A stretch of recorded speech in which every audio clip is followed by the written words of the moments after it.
یہ سلیمان علیہ السلام تھے۔ اللہ تعالیٰ نے آپ کو فیصلہ کرنے کی زبردست صلاحیت عطا فرمائی تھی۔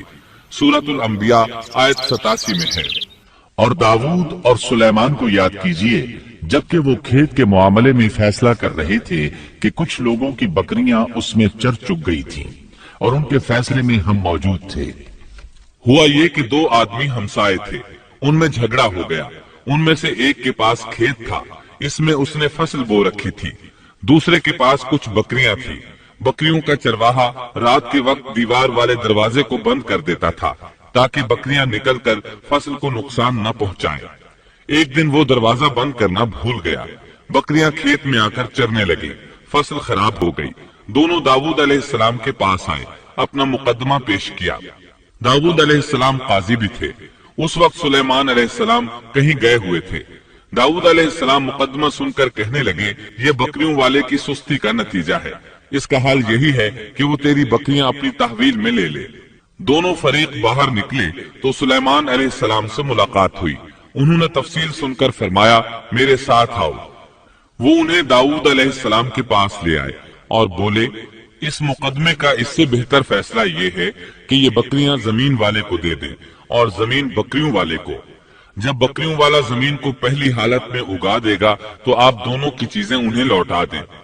اس دوران کھیتی کا مالک بکریوں کے دودھ سے فائدہ حاصل کرتا رہے گا۔ یہ فیصلہ زیادہ بہتر ہے۔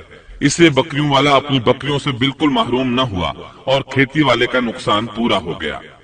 یہ فیصلہ آپ کو اللہ تعالیٰ نے سمجھایا تھا۔ اللہ تعالیٰ سورۃ الانبیاء آیت 89 میں فرماتے ہیں، ہم نے اس کا صحیح فیصلہ سلیمان کو سمجھا دیا، ہاں ہر ایک کو ہم نے علم و حکمت سے نوازا تھا۔ بخاری اور مسلم میں ایک حدیث ہے، اس میں اسی قسم کا ایک واقعہ بیان ہوا ہے کہ دو عورتیں اپنا مقدمہ داؤد علیہ السلام کے پاس لائیں۔ دونوں کو اللہ نے ایک ایک بچہ دے رکھا تھا۔ ایک بھیڑیے نے حملہ کر کے بڑی عمر والی کا بچہ چیر پھاڑ ڈالا۔ عورت چالاک تھی، اس نے چھوٹی عمر والی کا بچہ چھین لیا کہ یہ میرا بچہ ہے۔ داؤد علیہ السلام نے دیکھا بچہ بڑی عورت کے پاس ہے تو اس کے حق میں فیصلہ دے دیا۔ سلیمان علیہ السلام نے داؤد علیہ السلام سے اجازت چاہتے ہوئے کہا، کیا میں اس مقدمے کا فیصلہ کر سکتا ہوں؟ انہوں نے اجازت دے دی۔ سلیمان علیہ السلام نے عورت سے کہا، بچہ مجھے دے دو۔ بچہ ہاتھ میں لے کر انہوں نے تلوار نکالی اور دونوں عورتوں سے فرمایا، میں اس کے دو ٹکڑے کر کے تم دونوں میں برابر برابر تقسیم کرنے لگا ہوں۔ یہ سن کر بڑی عورت بولی کہ ٹھیک ہے، جبکہ چھوٹی عورت مامتا کی وجہ سے چلا اٹھی کہ آپ اسے زندہ رہنے دیں اور اسے دے دیں۔ یہ سنتے ہی سلیمان علیہ السلام بول اٹھے، تو ہی اس کی ماں ہے، جس سے اپنے بچے کے ٹکڑے دیکھنا برداشت نہ ہو سکا، پھر بچہ اسے دے دیا۔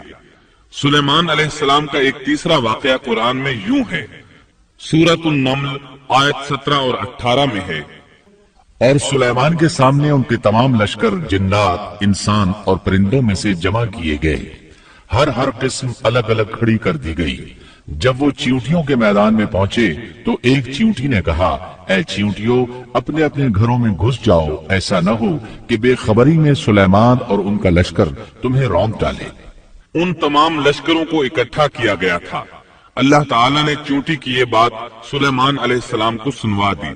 سورہ نمل آیت 19 میں ہے، اس کی اس بات پر سلیمان مسکرا کر ہنس پڑے اور دعا کرنے لگے کہ اے پروردگار، تو مجھے توفیق دے کہ میں تیری ان نعمتوں کا شکر بجا لاؤں جو تو نے مجھ پر انعام کی ہیں، اور میں ایسے نیک اعمال کرتا رہوں جن سے تو خوش رہے، اور مجھے اپنی رحمت سے نیک بندوں میں شامل فرما۔